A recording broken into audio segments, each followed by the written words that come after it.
Prime time is over for Toyota. No, I'm serious. It stopped calling its plug-in hybrids Prime last year. I just didn't have one back then to make that joke. Anyway, nothing else about this Prius is different except for the name, and it remains a one-of-a-kind car in a market that's supposedly open to this kind of option instead of all electric ones.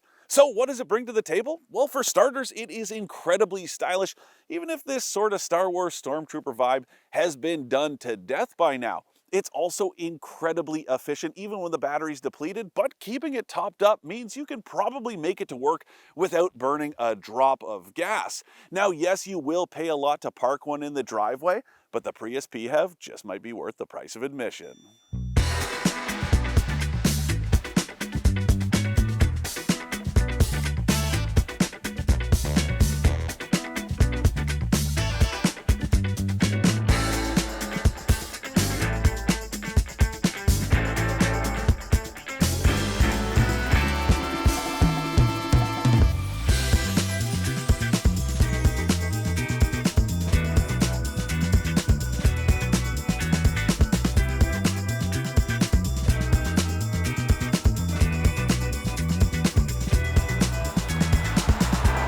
For more expert car reviews, don't forget to share our channel and subscribe so you can catch some of this and maybe even a little of that.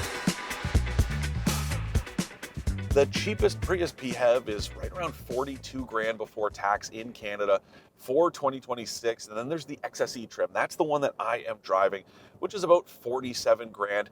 Although this one does have a nightshade package that gets you stuff like the black wheels and door handles, as well as the black badges. That's an extra 900 bucks. And then at the top of the lineup is the XSE Premium, and that is right around 50,500 bucks. So like I said, not exactly cheap, but what you're getting for the money is sort of the best of both worlds between a conventional hybrid and maybe not quite an entirely electric vehicle, but something that gives you a little taste. Now, here is the deal with plug-in hybrids. Once their batteries are dead, they usually aren't as efficient as conventional hybrids. If you take a look at that Mazda CX-70 plug-in hybrid that I reviewed not too long ago, that you can find the video of on our YouTube channel and my full written review on autotrader.ca/editorial. Once that battery was dead, well, it burned about as much gas as the mild hybrid version, which uses a 6-cylinder instead of the 4-cylinder in the plug-in hybrid. But with Toyota systems, they are very efficient even after the batteries have been drained. That's very much the case here. It's got a 13.6 kilowatt hour battery in the back. And once that thing is run through, you're still looking at an official rating of 4.9 liters per 100 kilometers. So right there with the non-plug-in version of the Prius. Now, I do want to point out that I've been burning a bit more gas than that this week, right around 5.7, 5.8 liters per 100 kilometers, which disappoints me a little bit. Yes, this is a late autumn test. Temperatures are a little cooler, some windy days, but even so, I expected a little bit more. And the same goes with charging, because this thing is officially supposed to get to a full charge in about 2.5 hours if you hook up to a level 2 charger.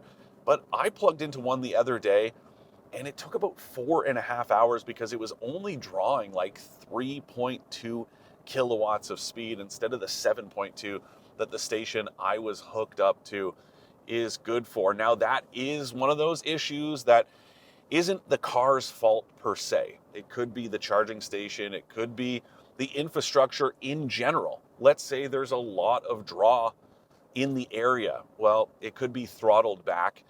There were no other vehicles plugged into the chargers I was at though. So it is a little bit disappointing to see, but I am willing to give this thing the benefit of the doubt based on my previous experiences with Toyota's hybrids, plug-in or otherwise.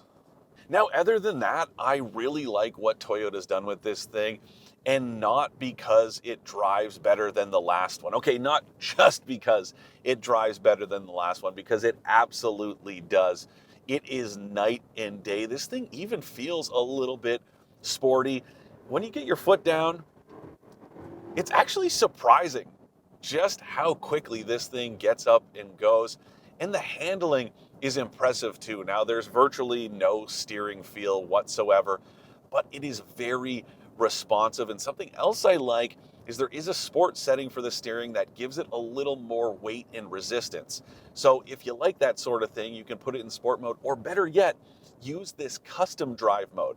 You go into the infotainment screen and you can adjust steering as well as powertrain and even air conditioning settings, so that if you're like me and you want the most efficient powertrain paired with the nicest steering, you can go ahead and do that. And then just flick this little toggle down here on the console, put it in the custom mode, and you've got the best of both. Now, something else I like is this does have regenerative braking, so it recovers that kinetic energy that you would lose otherwise while you're slowing down using the mechanical brakes.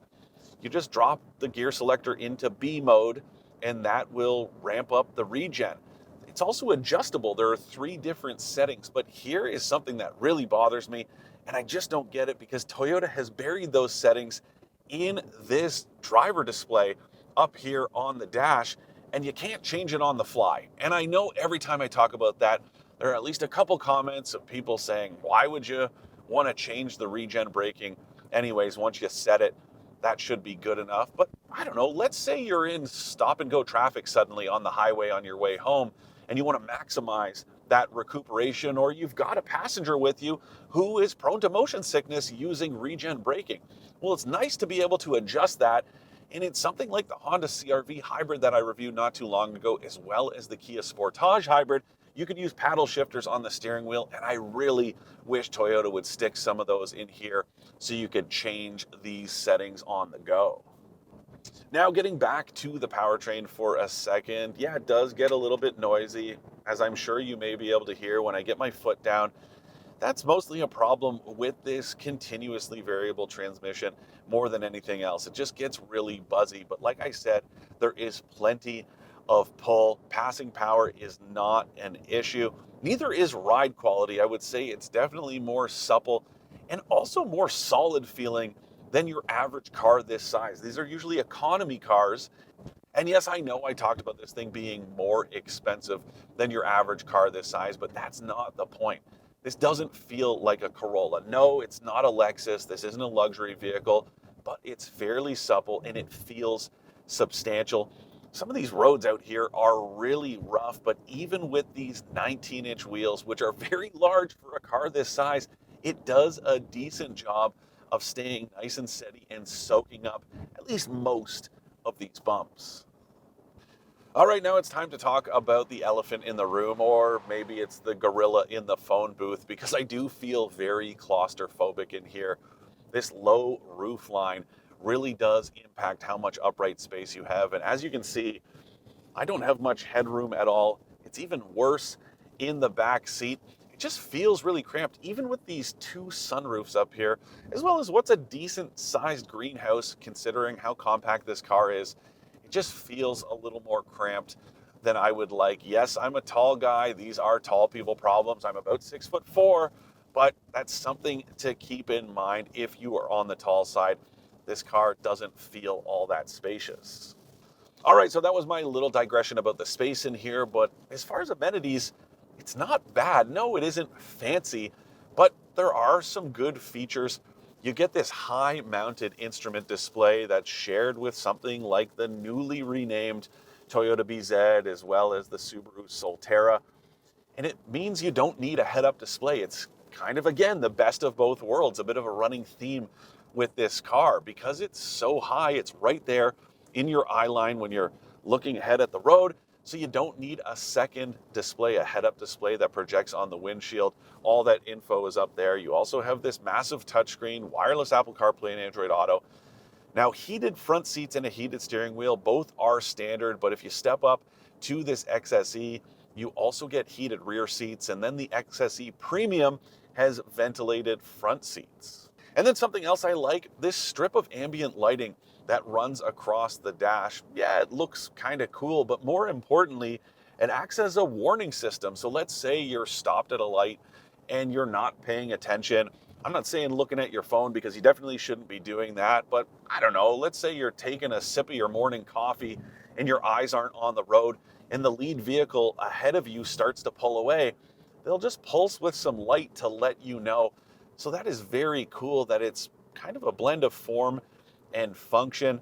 There's also a great advanced safety and driver assist system because this is a Toyota. So you get everything from adaptive cruise control to blind spot monitoring with rear cross traffic alert, forward collision warning, automatic emergency braking, you name it, and it is here. You know, all that stuff is great, but I really do think the Prius's new look might be the biggest improvement compared to the old one. It's got this really radical, almost wedge-like shape to it, very aerodynamic and cool, and I think this might be the best looking conventional car on the mainstream market in Canada. The one weird thing though, these rocker panels. I don't know about you guys, but I think it looks like, I don't know, you went through a drive-through and cut a little close to a tall curb, and this was the result. Very weird. And also, video producer extraordinaire Will Johnson doesn't love these rear door handles that are up high. I don't mind them. I find them easy to use, especially as a tall guy. Speaking of being tall though, this shape means there isn't a lot of headroom, both up front as well as in the back seat. That is one bummer, but then this thing is a liftback, not a conventional sedan, and that means it is very versatile. This applies to both the regular Prius as well as this plug-in hybrid, by the way. So when you open this hatch, there is just so much space, but beyond that, it's the opening itself and those rear seats fold so you can get all kinds of stuff in here. It just might be enough to make up for the lack of headroom, especially if you aren't moving adults around in the back seat too often. To recap, I like the overall styling of the Toyota Prius PHEV as well as its sort of sporty drive and simple user experience. I don't like how limited the headroom is, the way the regen braking works, or that it hasn't lived up to the expectations in terms of efficiency or charging. I can't quite figure out why the rest of the industry is still letting Toyota own the plug-in hybrid sedan space, but this new Prius is good despite that dominance. Now, yes, you are going to pay more for it than you would a conventional hybrid this size, but it is well worth the cost considering everything it delivers, including the ability to cover most commutes without burning a drop of gas.